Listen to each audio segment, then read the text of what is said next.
Hi everyone, it's me, Elizabeth Signs, aka Fairy Woman, and I am here on day 9, which is chapter 9 in the Fairies Guide to Being Human Magical Companion workbook. We're doing our daily video guide. Glad you all can be here. I've been doing a little shout out to different people I know and promoting their business website online stuff. Today I want to give a shout out to Amy Silo. She's one of my dearest friends and a very talented Reiki practitioner, crystal reader, and animal communicator. Her Facebook page will be linked in the bio. She does sessions over phone. You can call her. She's just a very talented and amazing spirit on this planet. So go check her out. So, chapter 9 Fairy Message. A block of wood is often used as a metaphor for something or someone that has no purpose. It is flat, dull, boring, and useless. When you shift your perspective, you can see potential. A block of wood can have many uses and become many things.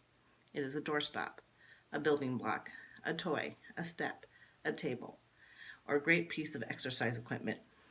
If you take a knife or carving tool to that block, it can be so much more.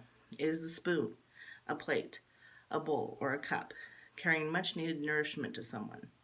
It is a piece of art, a toy, a statue, or a game, being the focus of enrichment and joy for someone.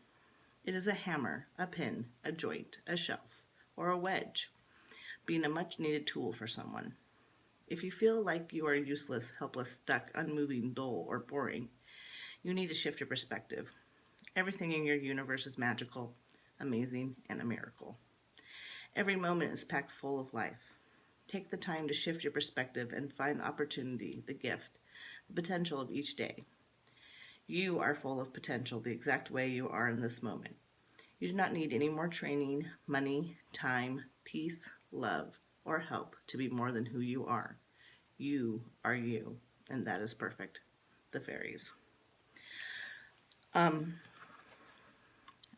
I love the part too about taking the knife or carving tool to the block, because sometimes we have those experiences where we feel that we've been gutted, that we're less than who we used to be, that we've lost some part of ourselves, and that devastation can sometimes make us stop, like we're not enough to move forward and go on to their next phase of our life.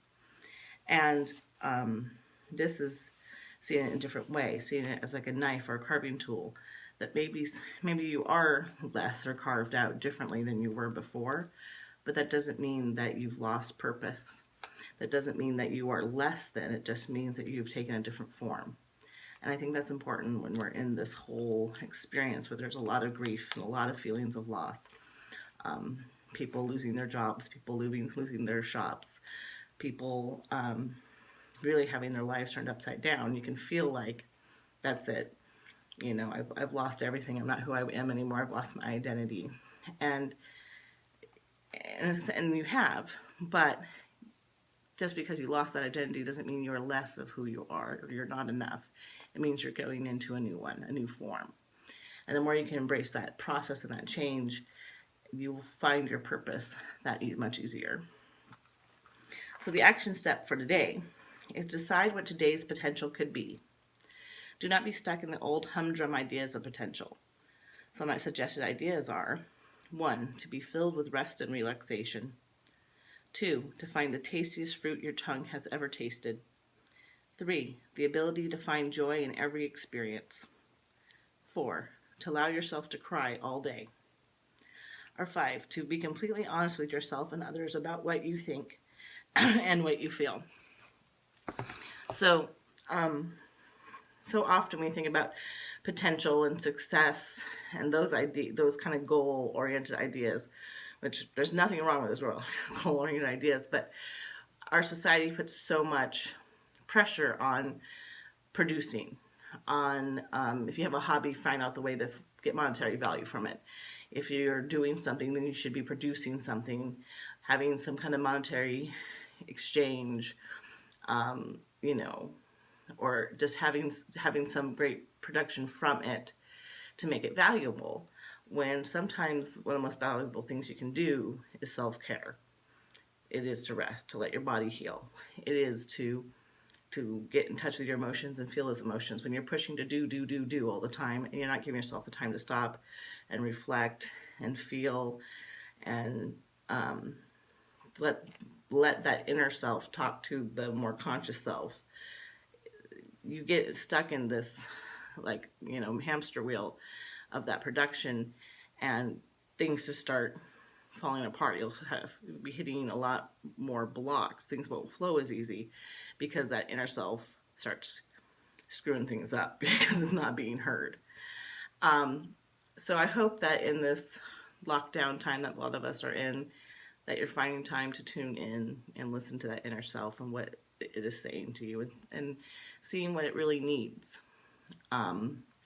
The body sometimes needs different things than we realize.